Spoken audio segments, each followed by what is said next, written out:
Hello students, इस video में हम टॉपिक करेंगे इंटीग्रल्स, जो आपकी एनसीईआरटी बुक में चैप्टर नंबर 7 है।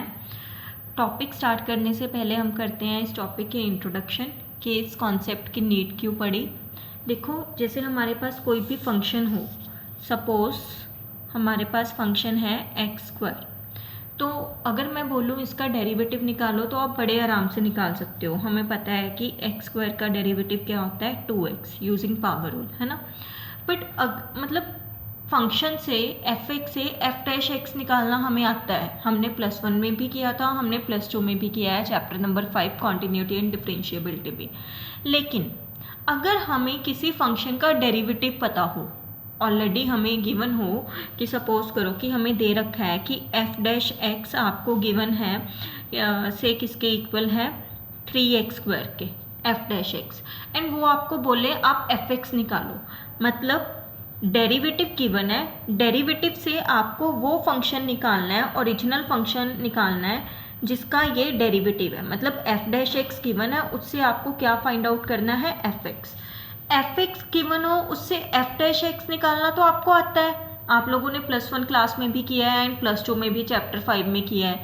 लेकिन एफ डैश एक्स गिवन हो, उससे एफ एक्स निकालना हो, वो हम कैसे निकालते हैं, ऑब्जर्वेशन से ही निकालते हैं। जैसे suppose F dash x 3x square है, तो हम बाय इंस्पेक्शन बाय ऑब्जर्वेशन बता सकते हैं कि भी हाँ एफ एक्स क्या होना चाहिए। मतलब आप सोचो कि किसका डेरिवेटिव करके 3x स्क्वायर आएगा, एंड आई थिंक आपको कोई ज़्यादा टाइम नहीं लगेगा सोचने में, बिल्कुल क्लियरली पता चल जाता है, एक्स क्यूब होएगा एफ एक्स। क्यों? क्योंकि एक्स क्यूब का डेरिवेटिव करने से क्या आ जाता है, 3x स्क्वायर। ठीक है ना।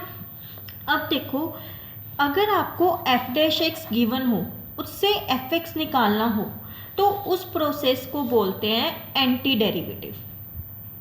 मतलब एक तरीके से हमने क्या निकाला, एफ डैश एक्स से एफ एक्स निकालने को बोलते हैं, इस प्रोसेस को बोलते हैं एंटी डेरिवेटिव।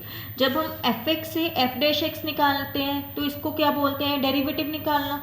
इसको बोलते हैं एंटी डेरिवेटिव निकालना, एंटी डेरिवेटिव फाइंड आउट करना। एंड समटाइम्स ये भी कह देते हैं कि इस एफ एक्स को प्रिमिटिव भी बोल देते हैं। क्या बोल देते हैं, प्रिमिटिव। लेकिन यहाँ पे ना एक लॉजिक है।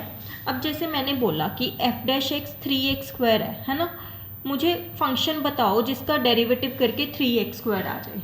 मतलब वैसा फंक्शन मैंने आपको ढूंढने को बोला था जिसका डेरिवेटिव करके 3x स्क्वायर आ जाए, तो मैंने बोला वो फंक्शन एक्स क्यूब होएगा। अगर कोई कह दे कि नहीं वो फंक्शन एक्स क्यूब नहीं, एक्स क्यूब +1 है, कि एक्स क्यूब +1 का डेरिवेटिव करके भी 3x स्क्वायर आता है, ये भी बिल्कुल सही है, क्योंकि हमें पता है ओनली एक्स क्यूब का डेरिवेटिव करके 3x स्क्वायर नहीं आता, एक्स क्यूब +1 का डेरिवेटिव करके भी 3x स्क्वायर आता है। इनफैक्ट ओनली एक्स क्यूब +1 ही क्यों, अगर कोई एक्स क्यूब +2 ले ले, उसका डेरिवेटिव करके भी 3x स्क्वायर आएगा। अगर कोई एक्स क्यूब -5/3 ले ले, उसका डेरिवेटिव करके भी 3x स्क्वायर ही आएगा। क्यों? क्योंकि हमें पता है कि जब हम इसका डेरिवेटिव करेंगे एक्स क्यूब का, वो 3x स्क्वायर, साथ में अगर 1 है उसका डेरिवेटिव तो 0 ही हो जाना है, चाहे 2 है प्लस में वो भी 0 ही हो जाना है, चाहे -5/3 है वो भी 0 ही हो जाना है। डैट मीन्स इनफैक्ट 1 ही क्यों, 2 ही क्यों, या 5/3 ही क्यों, मैं कोई भी कांस्टेंट ले सकती हूँ। मतलब इन जनरल मैं ले सकती हूँ F x x cube +c। क्यों? क्योंकि मुझे पता है कि c, जहाँ पे c क्या है, where c is arbitrary constant. मतलब c कुछ भी हो, c can be any constant, चाहे वो पॉजिटिव है चाहे वो नेगेटिव है, चाहे वो 0 है चाहे वो नॉन ज़ीरो है, कोई भी कांस्टेंट हो, हमें पता है इसका डेरिवेटिव करके क्या आ जाना है, 3x स्क्वायर। ठीक है। मतलब एक तरीके से ये क्या रिप्रेजेंट कर रहा है, ये function family of anti derivatives represent कर रहा है। फैमिली ऑफ एंटी डेरिवेटिव्स कैसे, देखो जैसे एफ डैश एक्स था मेरे पास 3x स्क्वायर, अब इसके एंटी डेरिवेटिव्स बहुत सारे हो गए, जैसे मैंने आपको एक्सप्लेन किया, इसका एंटी डेरिवेटिव एक्स क्यूब भी हो गया, एक्स क्यूब +1 भी हो गया, एक्स क्यूब +2 भी हो गया, एक्स क्यूब -5/3 भी हो गया। इस तरह से यहाँ पे कोई भी कांस्टेंट हो सकता है। तो फिर ये बहुत सारे इसके एंटी डेरिवेटिव्स हो गए ना, एंड कई तो मैंने अभी लिखे भी नहीं, तो वो सारे एंटी डेरिवेटिव्स को मैंने इसमें कंबाइन कर दिया, तो इसको क्या बोल दिया, family of anti derivative. And इसको ही इंटीग्रल बोलते हैं, इंटीग्रेशन बोलते हैं। मतलब जब हम फैमिली ऑफ एंटी डेरिवेटिव्स निकालते हैं तो उस प्रोसेस को क्या बोलते हैं, इंटीग्रेशन फाइंड आउट करना। यही इंटीग्रेशन है। मतलब अगर देखा जाए तो इंटीग्रेशन कुछ भी नहीं है, एफ एक्स से एफ डैश एक्स निकालना, वो डेरिवेटिव है। एफ डैश एक्स से एफ एक्स निकालना, मतलब अगर आपको किसी का डेरिवेटिव गिवन है लेकिन आपको फंक्शन निकालना है कि वो किस फंक्शन का डेरिवेटिव है, ऐसे जितने फंक्शंस पॉसिबल हैं वो सारे फंक्शंस अगर आपको निकालने हों तो वो सारी फैमिली ऑफ फंक्शंस को हम क्या बोल देते हैं कि वो उसकी इंटीग्रेशन है। वो हमने उस प्रोसेस को हम बोलते हैं इंटीग्रेशन करना। ठीक है, अब देखो यही आपकी ना, अगर आप एनसीईआरटी बुक पढ़ो अपनी, उसके इंट्रोडक्शन में यही लिखा हुआ है। क्या लिखा हुआ है, if a function F is differentiable in any interval I, that is it's derivative F dash x exist at each point of I, then a natural question arises that given f dash at each point of y, can we determine the function। देखो क्या बोल रहे हैं, कहते suppose अगर कोई function है f, वो डिफरेंशिएबल है किसी इंटरवल i में, किसी इंटरवल i में डिफरेंशिएबल, मतलब सपोज कोई फंक्शन है, हम सिंपल सा ले लेते हैं से x की पावर 10 एंड इंटरवल आपको गिवन है 2 to 5, है ना। अब मुझे पता है कि ये फंक्शन डिफरेंशिएबल है। डिफरेंशिएबिलिटी हम कैसे चेक करते थे, वो हमने सीखा था आपकी एक्सरसाइज 5.2 में। आप देख लेना, इसका लेफ्ट डेरिवेटिव निकाल के इसका राइट डेरिवेटिव निकाल के वो दोनों इक्वल आएंगे, मतलब ये फंक्शन डिफरेंशिएबल है। ठीक है, अगर डिफरेंशिएबल है डैट मीन्स हम इसका डेरिवेटिव फाइंड आउट कर सकते हैं, एंड हमें पता भी है कि इसका डेरिवेटिव क्या आएगा, 10x raised to power 9। Then a natural question arises that given f dash at each point of I, can we determine the function। वही बात जो मैंने आपको पहले कही थी कि अगर आपको f डैश गिवन हो, जैसे f डैश क्या गिवन है 3x², क्या f डैश गिवन हो उससे हम f निकाल सकते हैं, मतलब क्या हम उससे फंक्शन डिटर्मिन कर सकते हैं।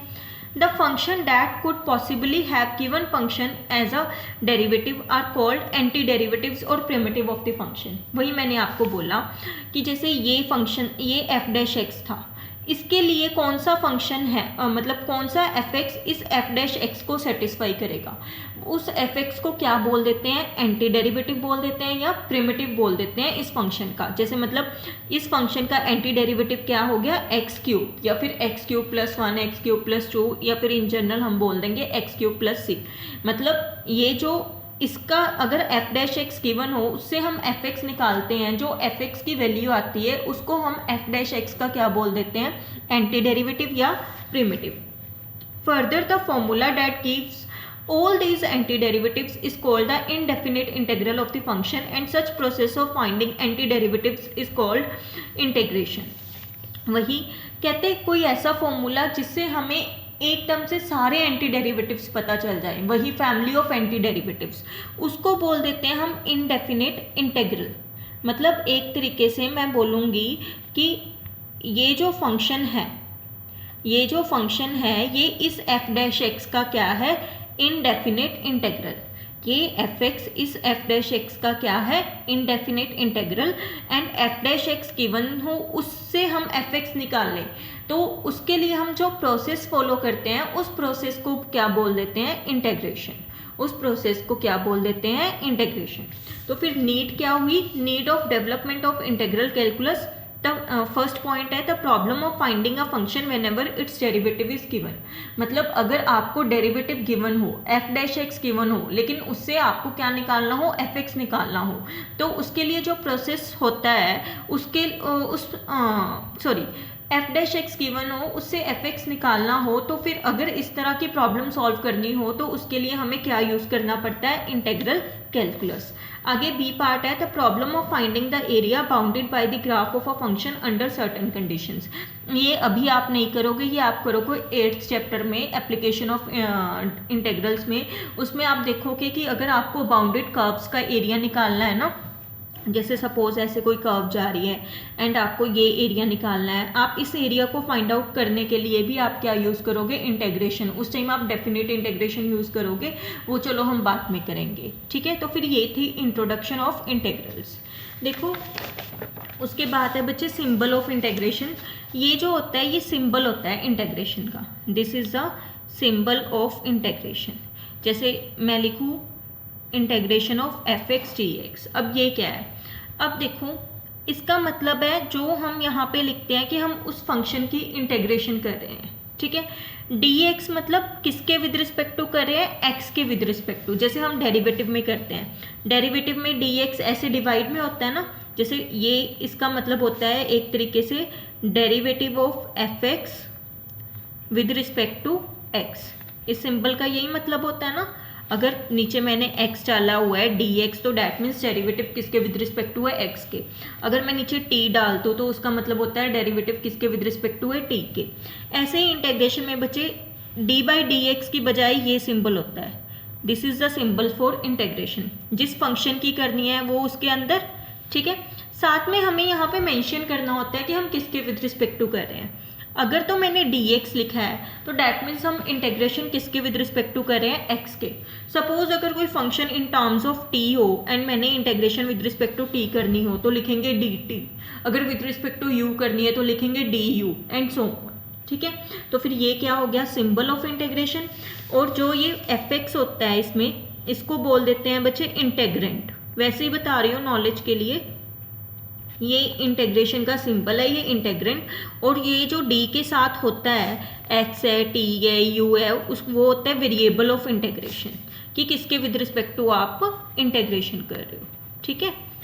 तो फिर ये ओवरऑल आपको एक तरीके से क्या रिप्रेजेंट करता है, ये सिंबल पूरा integral of f with respect to x, कि हम f की इंटेग्रेशन कर रहे हैं, किसके विद रिस्पेक्ट टू कर रहे हैं, x के, ठीक है। अब वैसे जो इंटेग्रेशन है मैं आपको पहले ही बता चुकी हूँ, ये रिवर्स प्रोसेस है डेरिवेटिव का।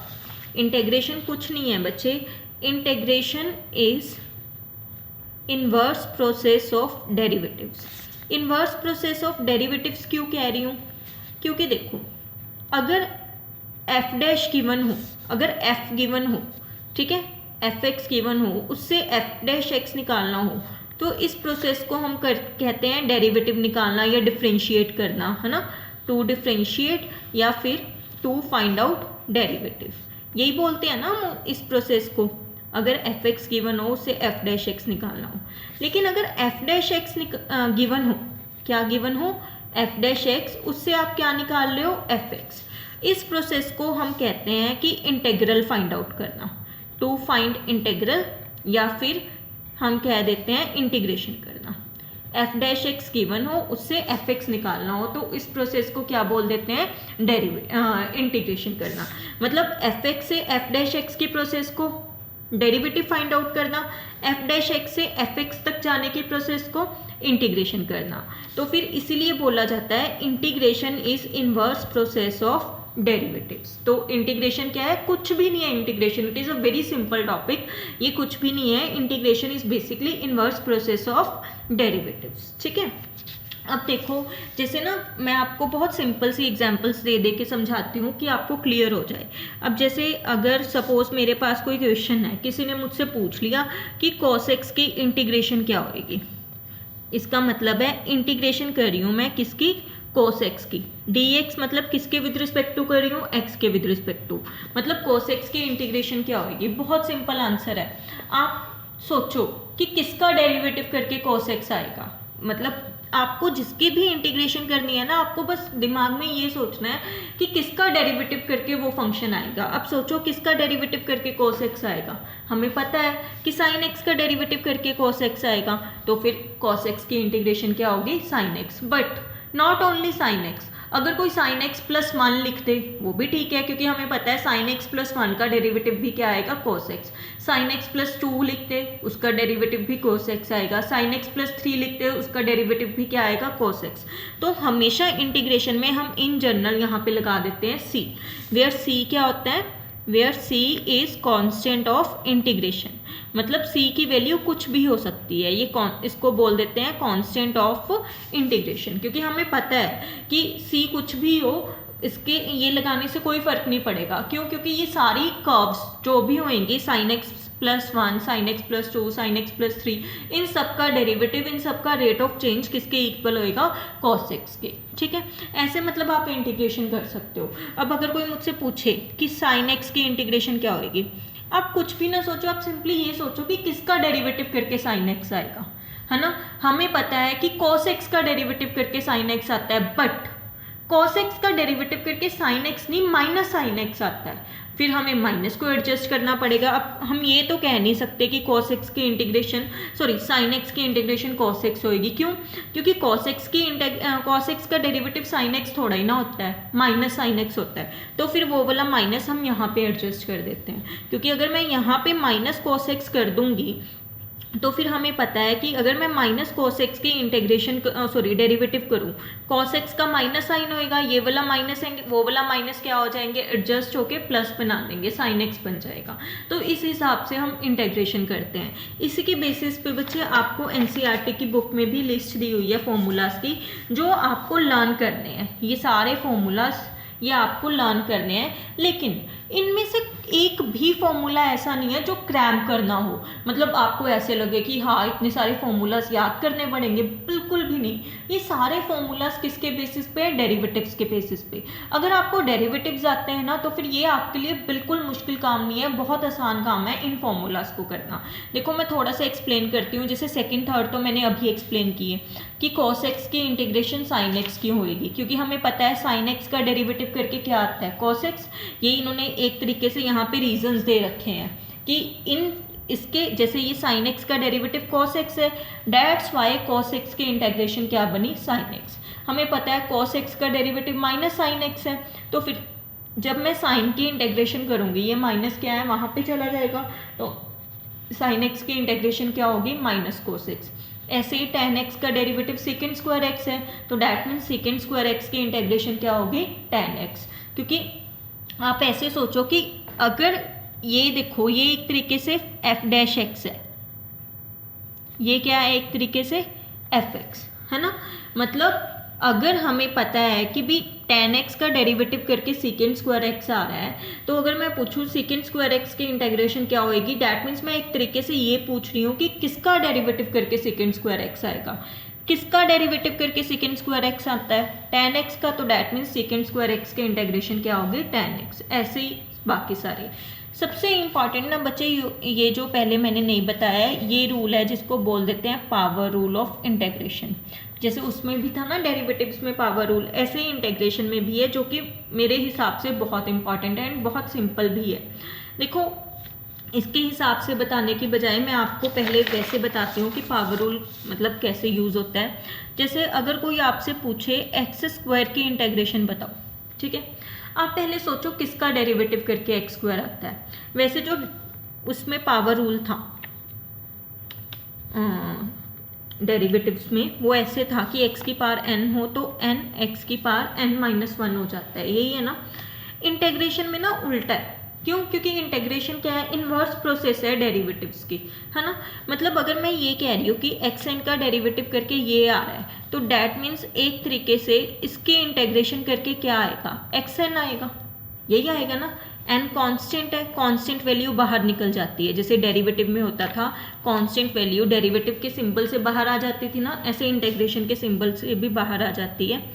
ये ऐसे हो गया, मतलब एक तरीके से x raise to power n-1 की इंटीग्रेशन ये होगी। साथ में हम प्लस c लगा देते हैं, क्यों लगा देते हैं उसका रीज़न मैंने आप लोगों को बताया हुआ है, ठीक है।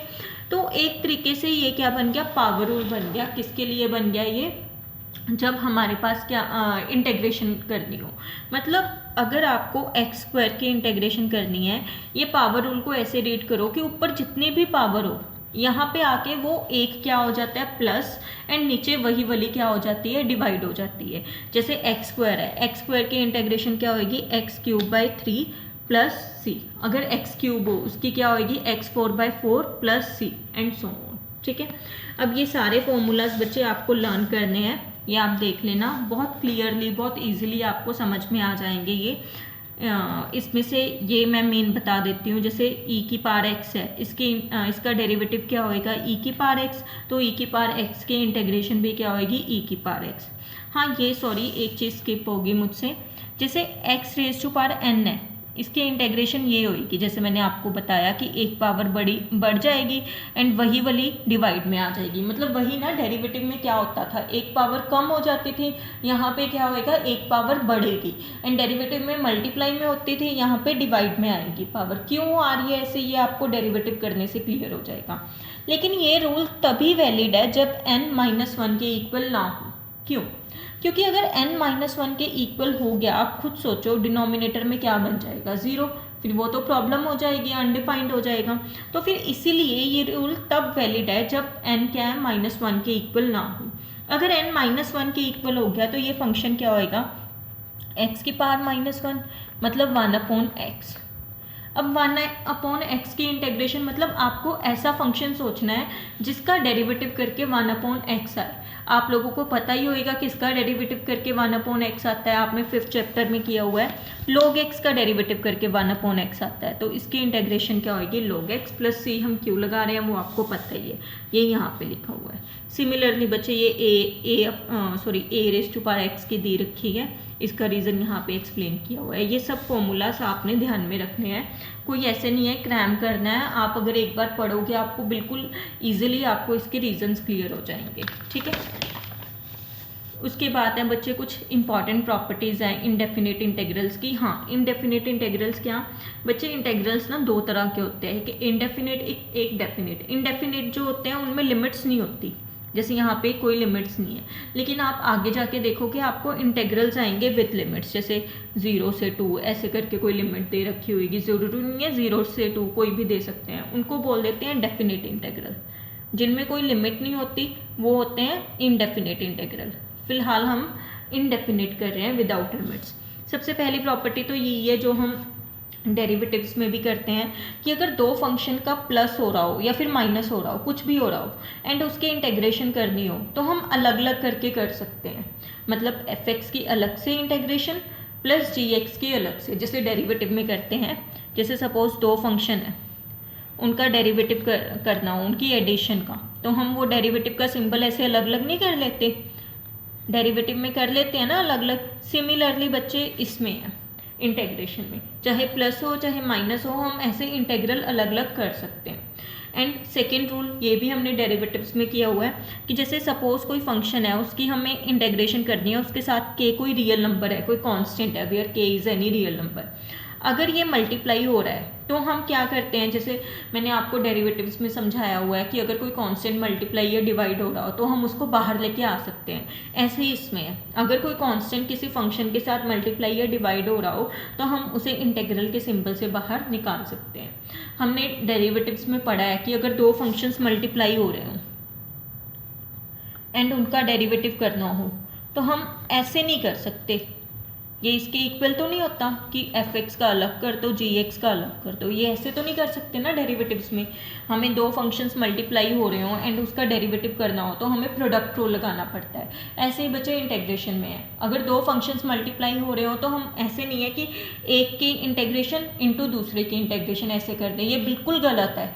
दो फंक्शंस मल्टीप्लाई हो रहे हो उसके लिए क्या करना होता है वो आप आगे जाके करोगे, अभी नहीं करना हमें, वो हमारे नेक्स्ट टॉपिक्स हैं तब करेंगे। लेकिन इस बात का ध्यान रखना कि फ़िलहाल के लिए आप उनको ऐसे मत कर देना, अलग अलग मत कर देना, ऐसे ही डिवाइड के लिए। अब हम एग्जाम्पल स्टार्ट करते हैं। Right an anti derivative of the following functions using the method of inspection. कहते हैं एंटी डेरिवेटिव निकालो इनका। कैसे निकालना है, मेथड ऑफ इंस्पेक्शन यूज़ करके। मेथड ऑफ इंस्पेक्शन मतलब आपको जनरली बस ऐसे ही सोच के निकालने हैं, कोई मतलब कोई टेक्निक ऐसे नहीं है कि कोई पर्टिकुलर फॉर्मूला है यूज़ करने का। मेथड ऑफ इंस्पेक्शन मतलब बस थोड़ा सा आपको अपना ब्रेन यूज़ करके वैसे निकालने हैं। अब जैसे फंक्शन है cos 2x, एंटी डेरिवेटिव मतलब आपको एक तरीके से ये f'(x) गिवन है, डेरिवेटिव गिवन है, आपको क्या निकालना है, f(x) निकालना है। मतलब आपको पता है कि किसी फंक्शन का डेरिवेटिव करके cos 2x आ रहा है, आपको ये पता करना है कि किस फंक्शन का डेरिवेटिव करके cos 2x आ रहा है।